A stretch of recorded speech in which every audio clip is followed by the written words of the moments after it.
glory of the past is gone. Shanghai's economy deteriorates. 6 unusual phenomena reported.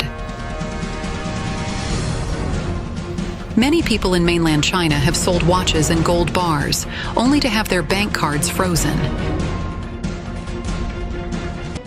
Since the beginning of this year, abnormal phenomena, unlike those in the past, have repeatedly appeared in Shanghai, resonating widely on social media. Recently, 6 abnormal phenomena in Shanghai have once again circulated on social media. 6 more abnormal phenomena were reported in Shanghai. First, business in most physical stores is declining. In many shopping malls, there are more salespeople than customers, and salespeople are often seen live streaming in the store to sell goods. Second, many office buildings and office parks in Shanghai are now vacant. As long as you are willing to rent, you can avoid paying rent for a few months, only needing to cover property fees and utilities. Third, the number of takeout couriers and online ride-hailing drivers continues to rise, but their incomes are decreasing. Even more concerning, there are sometimes queues for people applying for these jobs. Fourth, many landlords have revealed that it is now difficult to rent out their properties. Without voluntarily lowering the rent, no one is interested. Fifth, the government has obviously released a lot of liquidity, hoping people will spend and invest more. However, most people are not only refraining from spending, but are also saving as much as possible in banks. Sixth, many business owners are now avoiding loans for expansion, instead switching between banks to replace previous high-interest loans with lower-interest ones to cut costs. 10 strange phenomena have appeared in Shanghai. In the past, Shanghai was the economic center of the country, with 1/3 of the country's income coming from Shanghai. Shanghainese and even people across the country were proud of it. Since 2024, many people have posted on social media saying, "Now Shanghai's economic strength has gradually weakened. The manufacturing industry has almost been evacuated. Shanghai has lost a lot of people all at once, and the economy has collapsed." The current Shanghai is not what it used to be. There are at least 10 strange phenomena in Shanghai. These abnormal phenomena did not exist in the past. In March of this year, Siyu Wen, a financial writer who has lived in Shanghai for more than 10 years, posted a video on his Weibo and WeChat account, Rampage Duan Gongzi, to list the top 10 strange phenomena that occurred in Shanghai this year. However, the Weibo account, Rampage Mr. Duan, was banned soon after. First, white-collar workers have begun to bring their own meals. Duan Yuan said that there used to be a Japanese food shop downstairs from his company, which sold set meals for 40 or 50 yuan, RMB the same below, at noon, but it couldn't sell this year and has closed. Many people carry a bag with them to work and bring rice with them. They heat it up in the microwave at the company at noon and then eat it. Second, no one in the group discusses job hopping. In the previous group of friends, everyone often had heated discussions about job hopping, salary increases, and changing jobs. This year, he didn't see a single message. On the contrary, people often say, "Don't call me for any activities this year," or "I have to work more overtime this year to keep my job." Third, second-hand houses cannot be sold anymore. In February this year, only 6,800 second-hand houses were sold in Shanghai, with the average transaction price being 38,633 yuan per square meter. The transaction price dropped 9% from the previous month. Fourth, shopping malls in downtown Shanghai are also closing. Take Shijiahui in Shanghai as an example. This is the core business district of Shanghai. 30 years after its opening, Pacific Department Store, once one of the few high-end shopping malls in Shanghai, has also closed its doors. Fifth, office rents are free.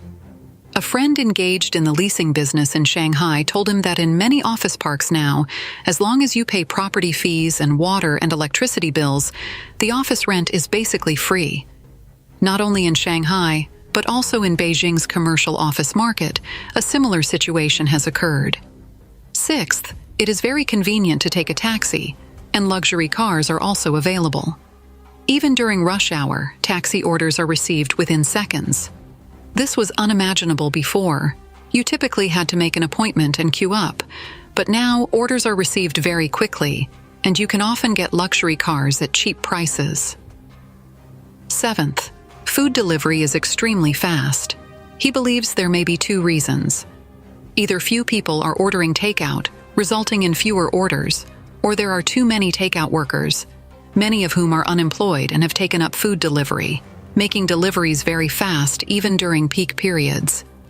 8th, more loan calls are received each day than before. Last year, he received 1 to 2 loan calls a day. This year, after the new year, the number has at least quadrupled, with 8 to 9 calls a day. 9th, there is practically no discussion about traveling abroad. 10th, there are fewer and fewer foreigners.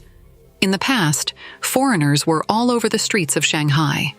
At its peak, there were more than 1 million foreigners in Shanghai. But now, even on the Bund and pedestrian streets, there are very few foreigners. There are 2 reasons. First, working from home in 2022 disillusioned many foreigners. Second, there is less investment from foreign companies, and many foreigners have withdrawn.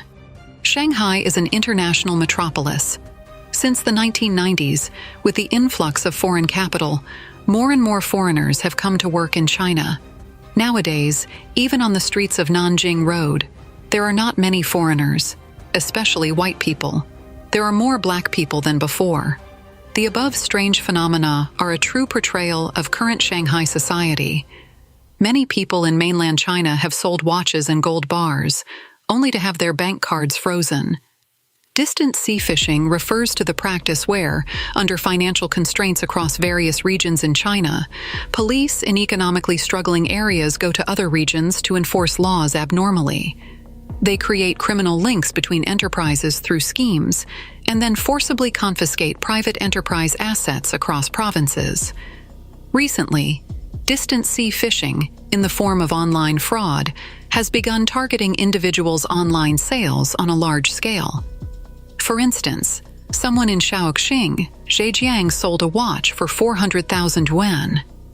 As soon as they received the payment, their bank card was frozen, and they were later arrested by police for alleged involvement in online fraud. Suspected police scheme, distant sea fishing spreads, victims helplessly complain. On October 31st, a woman in Shaoxing, Zhejiang province, posted a video online with her ID card, stating that on June 18th, due to poor business and lack of funds, her husband sold his Audemars Piguet watch. However, his bank card was frozen upon receiving the payment. 2 days later, the card remained frozen, and her husband was taken to the local police station by officers from Xi'an City, Hubei province, and detained. Hubei police claimed the 400,000 yuan her husband received from selling the watch involved telecom fraud, and he became a suspected fugitive online. The woman expressed her frustration in the video. "I almost cried when I heard this. We are honest people, doing business in an honest way, and the money we earn is hard-earned. Why did this happen to us without reason?" she said. On the same day, she transferred 400,000 yuan to the Dongyue branch of Xi'an City, Hubei province, and her husband was released that night. "We just sold a watch to supplement our family income. Now the watch is gone, and the money has been seized. It has been 140 days since the incident. I don't know how we got through this time." Netizens commented, "Has deep-sea fishing sunk to the level of targeting individuals? Let's all use cash or barter in the future. So if they say you're a fraudster, they can just rob you. This is blatant robbery. Ordinary people get robbed for selling a watch. This level of malice is astounding." Recently, there have been multiple incidents in mainland China where people were arrested by police for selling luxury watches, and funds from the sales were forcibly seized. In mid-October, a woman in Zhejiang sold a second-hand Rolex watch for 148,000 yuan, and her bank card was immediately frozen. The incident became a hot topic. The woman was informed by police in Guiyang, Guizhou province, that the money she received was connected to fraud, and she herself was listed as a suspect and pursued online. Later, Wenzhou police ruled out her involvement in the case and issued a written statement. However, Guiyang police disregarded this and forced her to return the 140,000 yuan as stolen money before releasing her on bail. On October 23rd, Mr. Ma from Nanjing told Modern Express that he had a similar experience. In March, he sold a Rolex watch, and 2 of the remittances were suspected of fraud. One of the remittances, 200,000 yuan, was frozen by the Danyang police in Zhenjiang, Jiangsu, for 4 months and then forcibly transferred. The other remittance of 256,000 yuan is in the process of being unfrozen by the Jinan police in Shandong. Mr. Ma strongly questioned, "If this involves a fraud case, we are willing to cooperate with the investigation, but you can't just transfer the money without my consent." On October 25th, the blogger Bobo's Small Treasury, who runs a gold shop in Hangzhou, Zhejiang, posted a video stating that she was caught in the ocean. Someone contacted her on WeChat to buy 2 investment gold bars. After completing the transaction, her card was frozen by the Shanxi Public Security Bureau, and the money in the card had to be transferred out before it could be unfrozen. Shanghai is in crisis. 1,056,000 restaurants closed in the worst first half of the year. If you've ever been to China, you might remember that restaurants are everywhere. But that is no longer the case today. According to data from Tianyancha, a Chinese business and commercial information query platform, 1.056 million Chinese catering-related companies closed in the first half of this year. The large-scale closure of restaurants began in 2023, with 1.359 million closures that year. From January to June 2024, in just 6 months, this data is close to last year's total. Let's first take a look at the videos uploaded by several bloggers on social media, showing the current situation of restaurant closures in cities such as Shanghai and Kunming. Now, opening a store is like giving away money. This is the center of downtown Shanghai, 1 Weihai Road. Come and feel the current business environment. I ran from the first floor to the 3rd floor, and there were more than 2 stores on each floor that had closed down. At this time last year, this place was still fully rented. It's only been less than a year. What do you think? In the first half of this year, 1.056 million restaurants closed down, which is close to the total number of last year. The situation is not optimistic. This is a catering street in the county town. It used to be very crowded. Let's take a look at the shops here. Lease, rent, transfer, landlord direct lease, Shandong barbecue transfer, vegetable supermarket transfer, and lease. This place is also selling electric cars. The vacant room at the corner of the intersection is rented at a low price. It is very difficult to do the catering business in Linshui this year. I have run a porridge shop at the location of Turtle Monument in Linshui for 7 years, and I have never seen such a fierce wave of closures this year.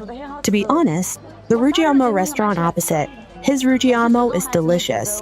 We often buy it to eat, but it finally closed down, and I don't know why.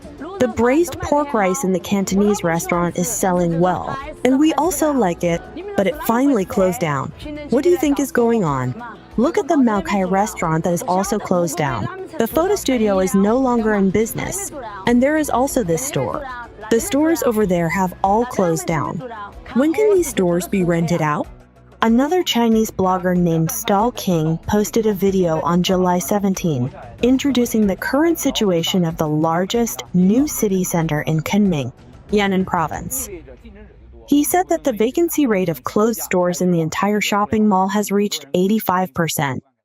July, August, and September are the peak seasons for catering, but can this year's peak season be prosperous? If you are in the catering business, you will succeed in one fell swoop if you don't lose money this year.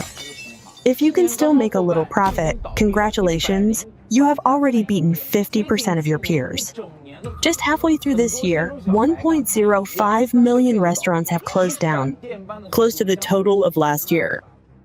Many new and inexperienced restaurants closed down in 2 or 3 months, losing hundreds of thousands of dollars at lightning speed.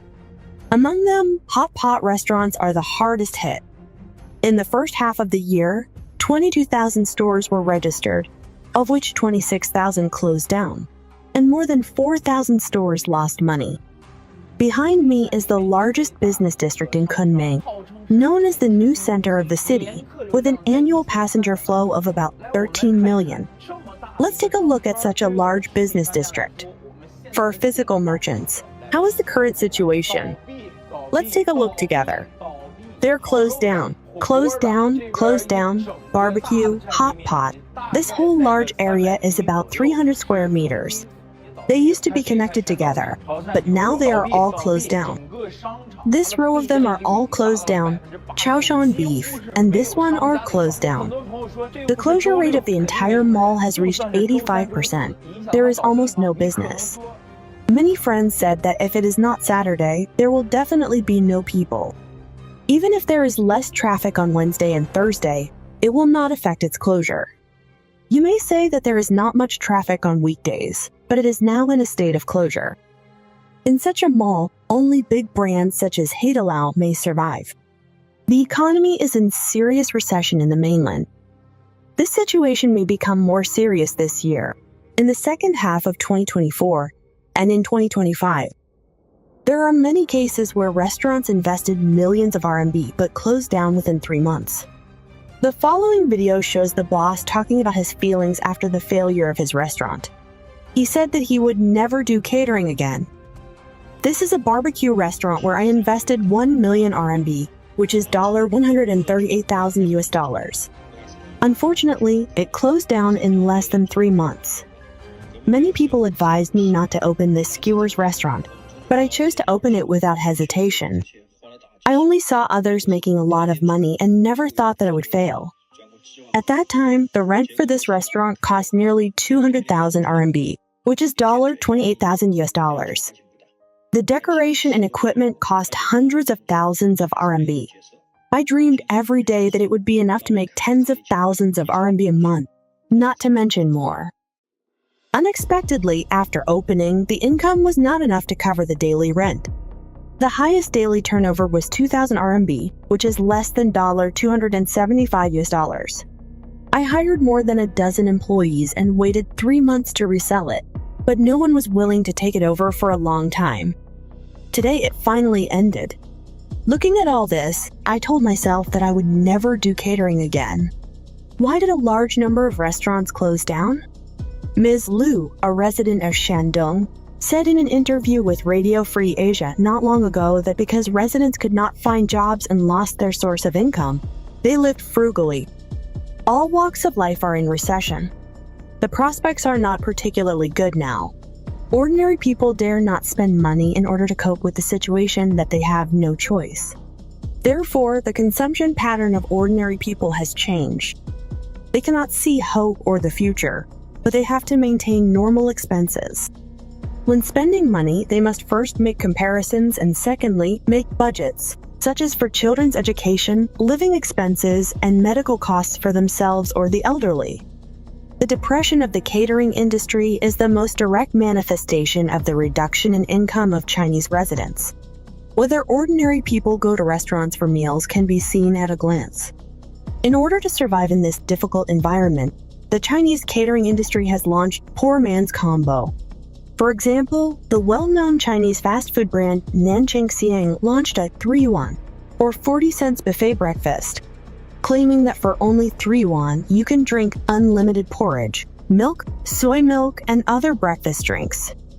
There are also restaurants that offer a 2-dish and 1 rice set meal for 14.9 yuan, or about $2 US. Tea chain stores also offer a $1.35 bread and milk tea combination. A hot pot restaurant owner, Sister Shai, introduced in a video that her hot pot restaurant's turnover fell 50%. Sister Shai found that both old and new customers rarely patronize the store. The turnover was sometimes less than 10,000 RMB, and at 7 o'clock in the evening, the seats outside were still empty. Today's order was only 4 tables, and the business of the whole street was also bleak, with almost no customers in the neighboring shops. Layoffs and unemployment can't survive. Chinese online communities cry out.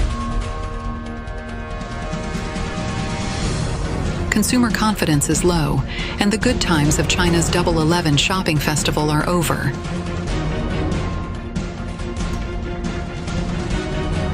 Changde railway station staff overslept, locking passengers out.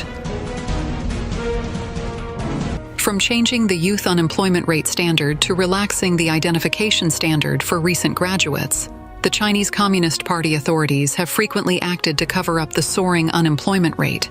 However, the truth will come out. Recently, topics related to unemployment have become popular on Chinese online social platforms, attracting widespread attention and resonance from netizens. Recently, many Chinese netizens have posted or shared short videos on social platforms such as Douyin, WeChat, Kuaishou, and Xiaohongshu, expressing distress over company layoffs, difficulty finding jobs, or complaints about workplace injustice and life's challenges. According to Radio Free Asia, on Monday, November 4th, a woman who had just lost her job posted a video on Douyin, crying about her experience. She said she went to work happily in the morning, but unexpectedly, her boss held an emergency meeting in the afternoon and told everyone that today's work would end here.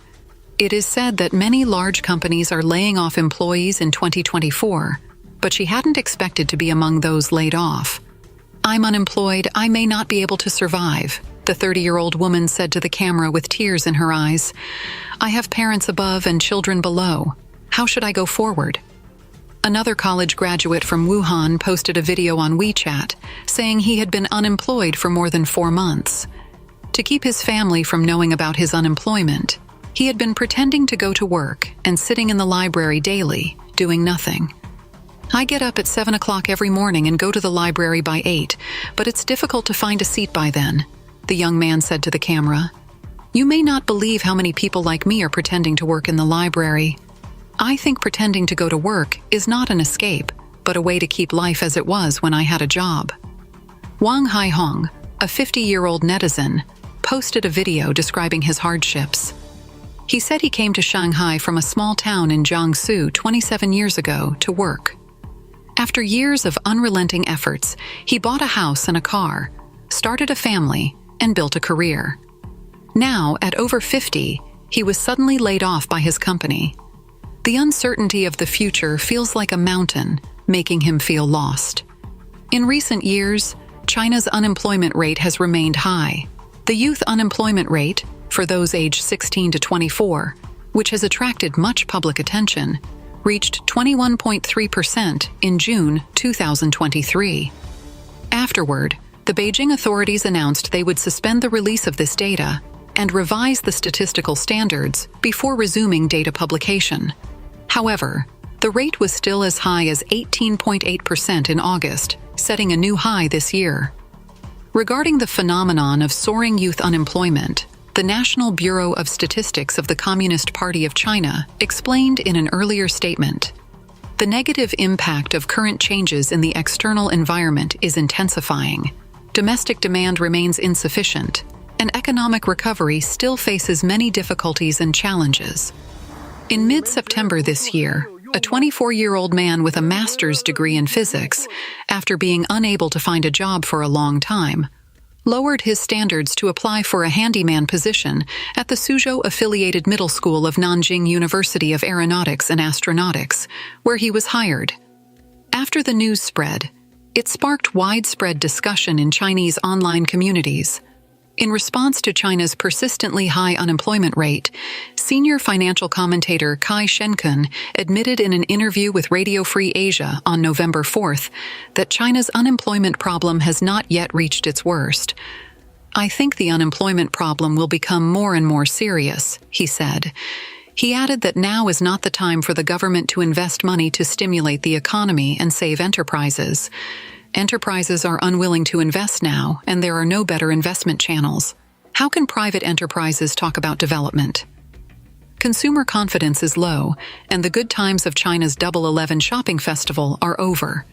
China's Double 11 shopping festival has begun, but the market expects sales to be sluggish, indicating that consumer confidence is still affected by economic difficulties. Commentators believe that the transformation of Double 11 shopping has also become an important indicator of the vitality of China's economy.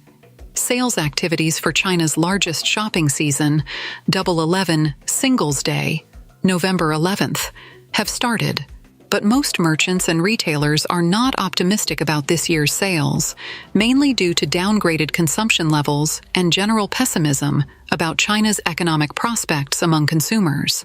American economist David J. Wong stated, "Since 2021, Alibaba and JD.com have been very low-key overall, and they are not as high-profile as in previous years in terms of price and discount wars. Various reports have also decreased. It turns out that the situation in 2024 is even worse. In the past, when the economy was developing rapidly, merchants offered large discounts on Double 11, creating a sales feast. However, this festival effect has slowly been replaced by the burdens of daily life, economic downturn pressure, employment issues, and challenges in education, pensions, and healthcare.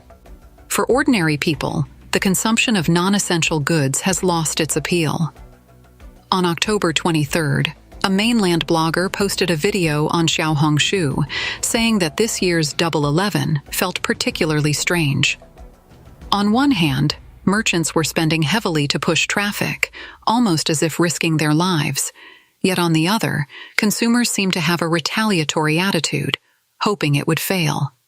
The blogger shared, "A business owner told me he had been spending money to promote Double 11 since the National Day holiday. He's been losing money all year, counting on Double 11 to clear inventory and recover losses. But judging by the current pre-sale situation, he's feeling a bit hopeless." The business owner couldn't understand why. Despite people having money, they weren't spending it. The blogger observed that consumers have changed. If businesses continue using outdated marketing tactics, this Double 11 and future ones may only incur more losses. The large-scale Double 11 Singles Day promotion was initiated by Alibaba in 2009 and has since evolved into an annual shopping event industry-wide. E-commerce platforms and physical stores across China frequently launch various promotional discounts to attract customers, often using pre-sale mechanisms to entice early purchases, resulting in fierce price competition. Scholars note that many merchants employ the marketing trick of raising prices before discounting, meaning actual price reductions are often minimal. David Huang remarked, "First of all, transaction volume, goods, and prices are inflated during Double 11. Many merchants claim 50% discounts, but prices are raised beforehand. For example, an item originally priced at 10 yuan might be adjusted to 15 or 20 yuan as Double 11 approaches, then reduced to 8, 9 yuan, or 10 yuan. This business model of mutual deception is very common in China. Double 11 has gradually evolved and is now more than just a sales event. It has become a vital lens for observing the development of China's e-commerce industry and economic trends." David Huang added, "Although early Double 11s set transaction records, it's been revealed that many stores now engage in heavy order brushing, especially with the rise of live streaming, making this practice even more rampant. Now, a large portion of transaction volume is artificially inflated, and merchants often operate at a loss. In the past, a robust business environment made such losses manageable, but now, e-commerce companies require suppliers to meet increasingly high thresholds while losses worsen. Ordinary consumers often buy goods only to return them, adding to these losses. As a result, even suppliers are less enthusiastic about participating." Li Yuanhua, a scholar based in Australia, observed that China's economy is on the brink of collapse, causing people to avoid reckless spending, and merchants are keenly aware of this. Li Yuanhua, a historian in Australia, commented, "The main reason is that the Chinese Communist Party's economy is on the verge of collapse. People are afraid to spend money recklessly during an economic downturn. Some merchants have realized that without a backlog of products, sales without profit are ultimately a waste of time. Although e-commerce platforms have suggested ways to preserve value, I believe the primary issue is the economy.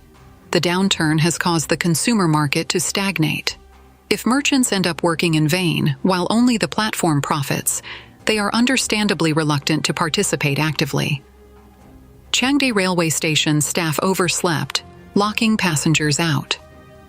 On November 4th, Changde Railway Station staff overslept, resulting in a large number of passengers being locked out after disembarking and unable to enter the station. Changde Railway Station. The train arrived, but the doors couldn't be opened, locking everyone in. I don't know what the staff is doing. Look, there's a group over there and a group here, a passenger said while recording a video.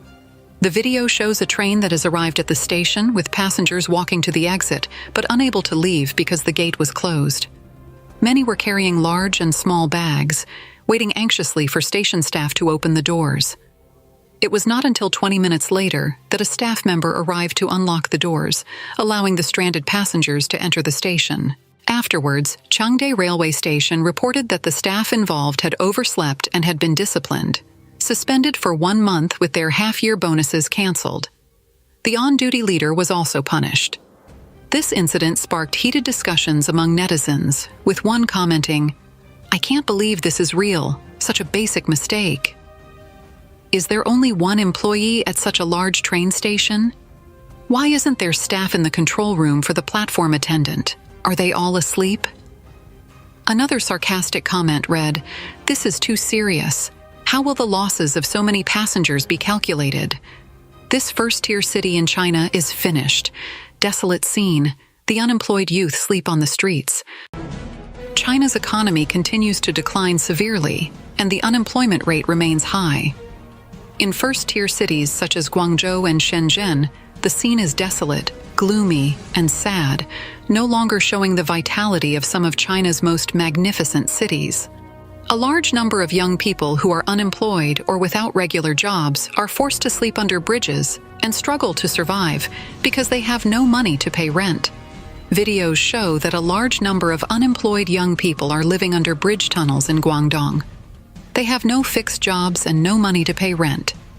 Sometimes they also live stream, dreaming that one day they can live a prosperous life, but most of the time, they can only survive by picking up rags. Under the square of Longhua bus station in Shenzhen, a large number of unemployed young people gather there every day and sleep in the open air.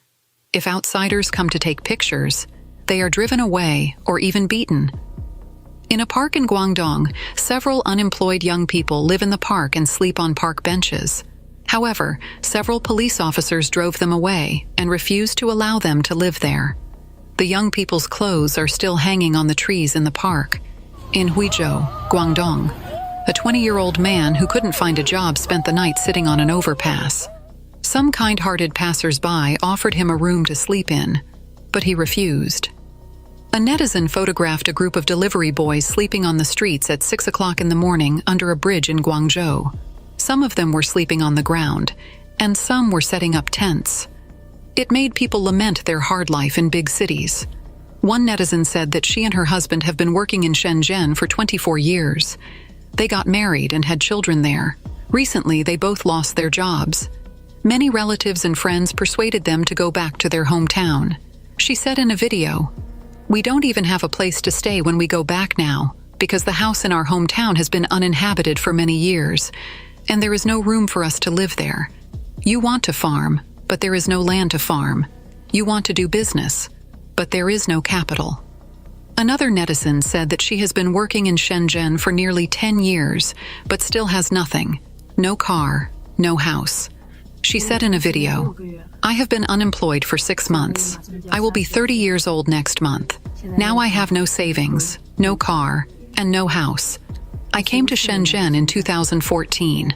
I was young and found a relatively easy clerical job, and then I worked until October last year. During this period, I changed companies, but I was always doing clerical work until I lost my job last year and couldn't find another one. It has been 6 months since October 9th last year, so for a girl like me who has no education and no skills, where is the way out?" In Dongguan, Guangdong, where China's processing industry is well developed, Due to a serious lack of orders and insufficient working hours, many companies no longer recruit formal employees, but instead use temporary workers so that they do not have to pay 5 insurances and 1 fund for employees. The salary is even as low as 9 yuan per hour, while the minimum wage stipulated by Guangdong, Zhejiang, Jiangsu, and other provinces is 22 yuan per hour. A video circulating online shows a group of young people from Guizhou queuing up for a job in Dongguan. An agent shouted to the people in line, 9 yuan an hour, and the onlookers looked at him sideways. 9 yuan? 9 yuan an hour. If you can't accept it, take your luggage and leave. Jingjing, 29, has been unemployed for 6 months. She posted a video on Douyin saying that she felt like her life was over. She said in the video, "My life seems to be over. I have been unemployed for 6 months, and I seem to have lost myself. My body is becoming weaker and weaker. I just want to lie in bed and play with my phone or games every day. I have no interest in anything, and I am becoming less and less willing to go out. I don't know when the girl who loved to laugh and dress up disappeared. Now there is no light in my eyes. I haven't opened the cosmetics on this table for a long time. I don't know when I last put on makeup. The closet is full of beautiful clothes, but I don't seem to have the opportunity to wear them out. I am becoming more and more confused, anxious, and panicked. I don't know where my life should go." Last year, a college graduate in Hunan posted a video crying because she couldn't find a job after interviewing at more than 50 companies. She also mentioned that although her best friend found a job in Beijing, she was not working, but playing with her life. She said in the video, "I have interviewed at more than 50 companies since graduation. Some companies don't even pay any salary during the internship period, and you can't even be converted to a regular employee. My college best friend joined a famous film and television company in Beijing with a salary of 7,500 yuan. You may think that for a freshly graduated student, it is enough. But she rented a small house in Beijing that was only a dozen square meters, and the rent was more than 2,000 yuan.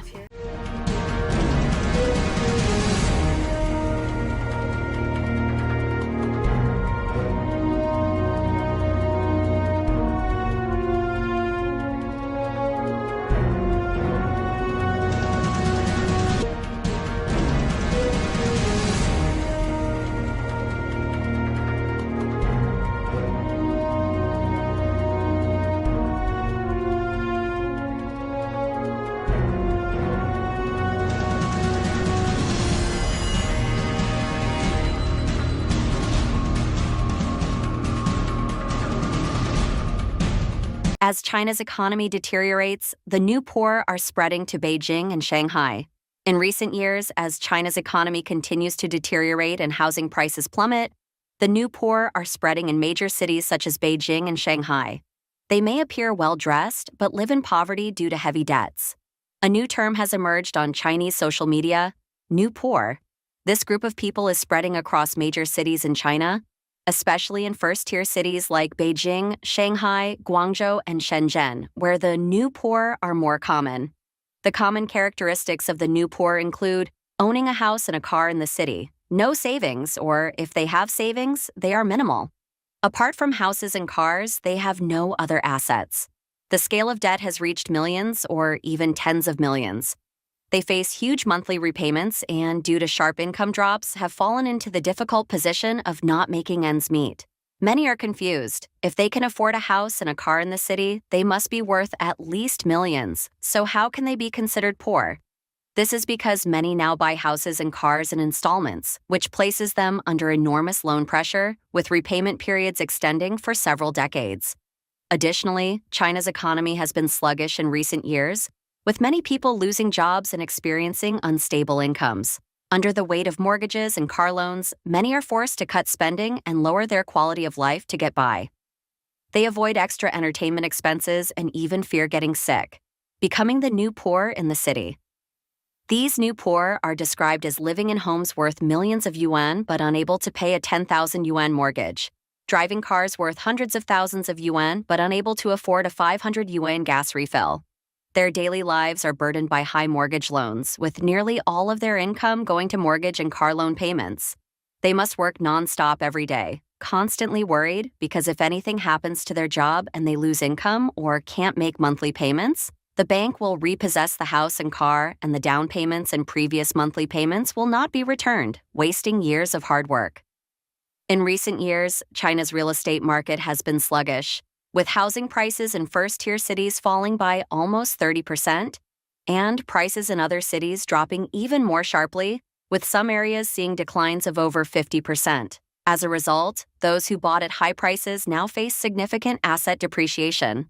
These new poor have a lower capacity to withstand risks compared to rural residents, as they have no land and cannot grow their own fruits and vegetables, making all their food, clothing, housing, and transportation in the city costly. In addition to mortgages, they face living expenses, water bills, electricity bills, transportation fees, and various social obligations. Every day when they open their eyes, they must make payments and meet various expenses. These new poor must work hard every day just to survive. If one day they suddenly lose their income, the city will ruthlessly force them to pack up and leave. China's economy continues to deteriorate, and all industries are in recession. A large number of factories, enterprises, and physical stores have closed down. Once prosperous shopping malls and commercial streets are also deserted. People's lives are difficult, and many are forced to lie down. Guangdong Dongguan live broadcast host. This was a very prosperous place, but now, at 11:20, there's no one here, including the KFC and Starbucks next to it. There are no customers. A Dongguan live broadcast host described that in the most prosperous business district of Chaotu Town, Dongguan City, many stores have closed down, and the streets are empty. Guangdong Dongguan live broadcast host. Many storefronts are closed. Many can't continue to operate and have shut down. Some are available for rent. Even if they're open, there are no customers inside. On October 18th, people in various areas on the mainland told reporters that almost all cities are now in a Great Depression, with many stores closing down one after another and unemployment everywhere.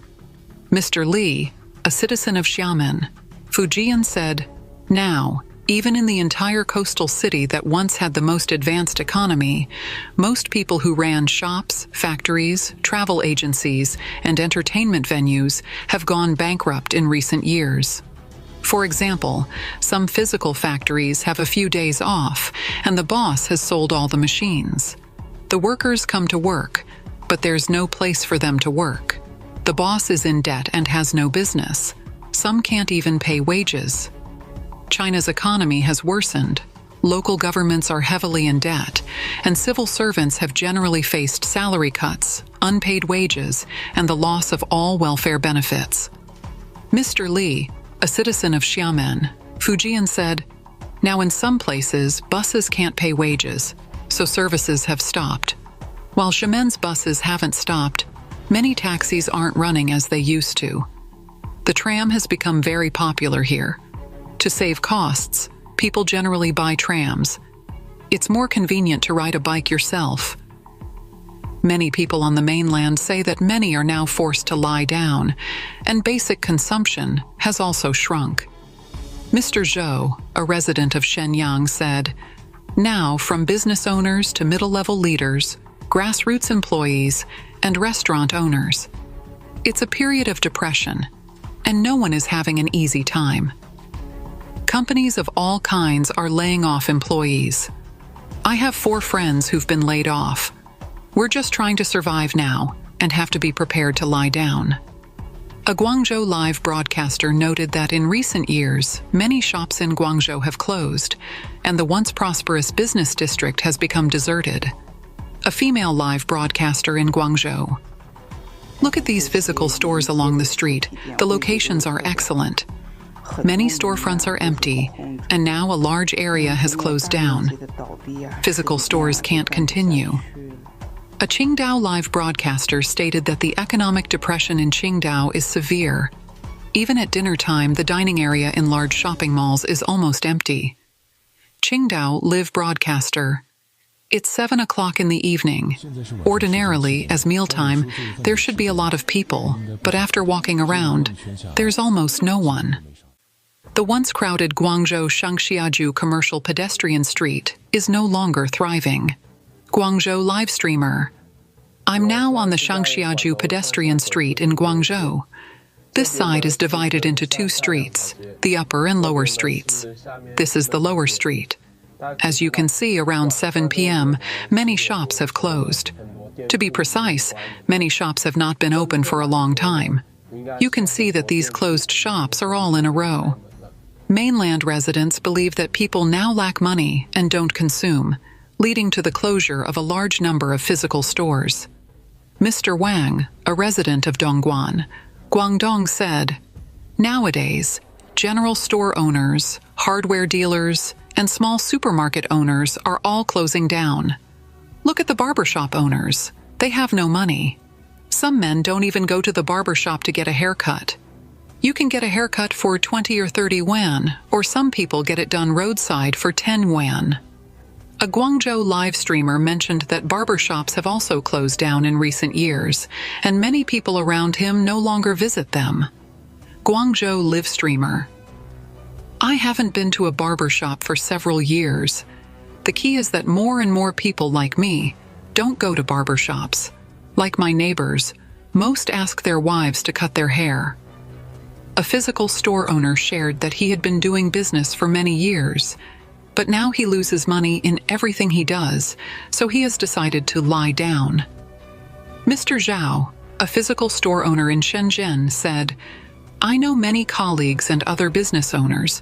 Many of my customers are also in business. Experienced business people aren't doing well this year. Food, drinks, clothing, and daily necessities are all struggling. So if you're considering starting a business, stop. Don't do it. Just lie down. In this kind of society, if you want to make 10,000 yuan, it's hard to pocket it, but to spend 10,000 yuan goes fast. Don't start a business. It's truly blood and tears." Shenzhen, once a prosperous metropolis, is now in a depression, with a large number of physical stores closed. Shenzhen residents said, "This is the Happy Coast shopping center in Shenzhen. Look, all the shops are closed. This restaurant is closed. This amusement facility is closed. Everything is closed, and there aren't many people in this mall. Dongguan is in decline. Shops are closing down in rows, and internal competition is serious. Dongguan is an important prefecture-level city in Guangdong Province and plays a key role in the economy of both Guangdong and China. However, as China's economy continues to weaken, internal competition in Dongguan has become so intense that technicians lament how difficult it is to make money. Chang'an Town in Dongguan, once filled with factories, now sees rows of shops closing down, and merchants are struggling. Inside and outside the industrial park in Gaobu Town, Dongguan, people are rarely seen. Dongguan is a world-renowned manufacturing center, especially famous for industries like electronics, footwear, and furniture. It was once called the world's factory, attracting significant foreign and domestic investment. But how is Dongguan today? Blogger Xiaoxin from Chongqing said on October 23rd that he and his wife came to Dongguan a week ago, but within that week, he realized they couldn't stay in Guangdong anymore. They packed their luggage that day and returned to Chongqing at night. He said, "The biggest feeling I had when I came to Guangdong this time was that it was too hard to make money. I visited Dongguan and found it was extremely difficult and competitive. I found that not only were we facing technical competition, but many processing companies were not making any profit, and other industries were also fiercely competitive. This morning, 23rd, when I went out for breakfast, I saw a roadside barber shop charging only 10 yuan for a haircut. The owner had to pay rent and labor. How could they make any money?" He sighed. "After all the twists and turns, I was the one who suffered the most, and nobody made any money." Businesses in important towns in Dongguan have been ruined. Guangdong Dongguan blogger Junbao filmed a video in Chang'an Town, one of the most important towns in Dongguan, to document its current decline. He said the shops in Chang'an Town were once very popular and in high demand. There were factories everywhere, at least hundreds, and rental housing nearby. Chang'an Town's GDP used to rank first in Dongguan City, and its geographical location was relatively advantageous. However, now look at the shops in Chang'an Town. Rows and rows of shops have closed down. Almost all the clothing shops have shut their doors. There used to be a big stage in the town that was lively every night with people dancing. Now it's so desolate, it's become a parking lot. It's so hard to do business now. There used to be a row of milk tea shops in the town, and every weekend there was a large flow of people. Over the past 2 years, businesses have been ruined. The shops are all closed and no one cares. Dongguan is really in a pitiful state. Junbao said that only a few shops are still open, and it's estimated that the rent, water, and electricity bills aren't even covered for a day. They're definitely losing money every day. He visited a street in Chang'an Town, capturing many people with his camera. He said, "They're all unemployed, just sitting and playing with their mobile phones. The shops on the street are deserted, and no one is going in to shop. It's really miserable." Workers. There are basically no people in the industrial park. Dongguan blogger Lao Chen said that he worked as a temporary worker in a factory in Gaobu Town, Dongguan, for a period of time last year. This year, there are fewer workers in the factory, and there are basically no people. Both inside and outside the industrial park in Gaobu Town, it's deserted.